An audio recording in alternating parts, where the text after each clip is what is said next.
Echo of Europe. L'édito du jour. Editorial of the day. Et l'éditorial. L'édito du jour. Bonjour Yves Pasco. Aujourd'hui, nous allons parler de l'accueil des réfugiés en Allemagne. Tout à fait, Laurence. Depuis 2015, la question de l'accueil des réfugiés occupe une place prépondérante dans la politique allemande. C'est donc sans surprise que ce thème a polarisé la campagne législative qui s'est achevée fin septembre.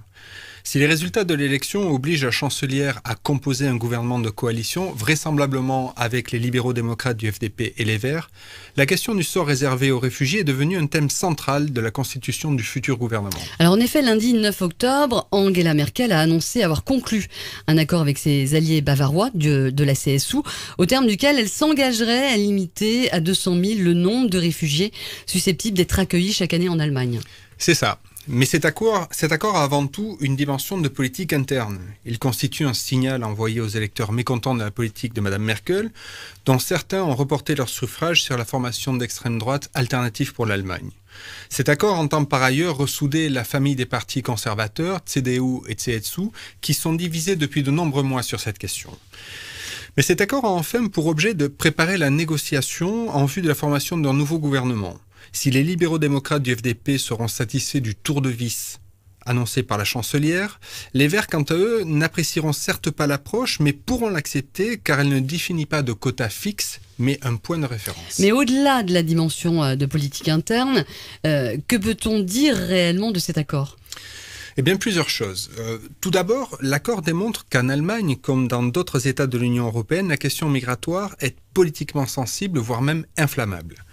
Et que cette question occupe une grande place dans l'agenda politique, souvent d'ailleurs à l'initiative des formations politiques d'extrême droite. Il faudra donc que les partis politiques allemands, mais également européens, s'attachent une bonne fois pour toutes à engager une réflexion de fond sur les questions migratoires et leur gestion, pour offrir aux électeurs d'autres réponses que des solutions d'appoint échafaudées au cas par cas. Cette réflexion devra nécessairement prendre et comprendre une dimension européenne, puisque les États partagent un espace commun de liberté de circulation. Mais ensuite, on peut s'interroger sur les effets de cet accord. Si les États peuvent établir des quotas d'entrée de séjour des migrants, le droit leur interdit d'établir de tels quotas pour les réfugiés ou candidats réfugiés. Et c'est d'ailleurs la raison pour laquelle le deal passé par Angela Merkel ne prévoit pas de quotas fermes au-delà duquel l'accueil des réfugiés serait stoppé, mais un chiffre de référence à partir duquel des actions devront être mises en œuvre. Mais alors, sur quel levier est-il possible de réellement jouer ? C'est bien là toute la question et d'une certaine manière toute la difficulté. La presse a mentionné la possibilité de limiter le regroupement familial des réfugiés, mais une directive de 2003 offre précisément des conditions plus favorables au regroupement familial des réfugiés et réduit d'autant la marge de manœuvre des États et en particulier du gouvernement allemand. Une autre option serait pour l'Allemagne d'augmenter le nombre de transferts des demandeurs d'asile dits sous procédure Dublin. Mais il n'est pas certain que cela fonctionne. D'une part parce que le nombre de personnes transférées peut être en pratique très limité. Et d'autre part parce que certains transferts ne sont pas juridiquement possibles, comme c'est le cas actuellement vers la Grèce. Il reste alors l'hypothèse de faire peser sur les pays tiers la charge d'accueillir les demandeurs d'asile et les réfugiés avant qu'ils n'arrivent en Europe. Ce mouvement a d'ailleurs déjà été lancé avec la Turquie et certains États africains et risque fort d'être renforcé sous la pression du futur gouvernement allemand et de ses alliés.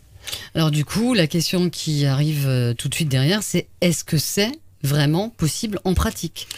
Oui, mais c'est très, très difficile. En effet, faire de la politique migratoire l'aiguillon des relations de l'Union européenne avec les pays tiers est un sujet très délicat qui oppose bien plus qu'il ne rapproche. Et plusieurs questions restent sans réponse.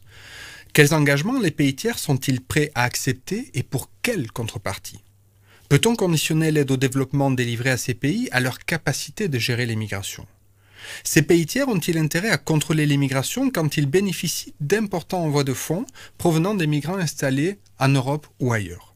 Ce sont donc autant de questions qui n'ont à ce jour toujours pas trouvé de réponse commune et qui seront, à n'en pas douter, l'objet d'intenses discussions. Merci beaucoup Yves Pasco, on vous retrouve la semaine prochaine avec un nouveau sujet.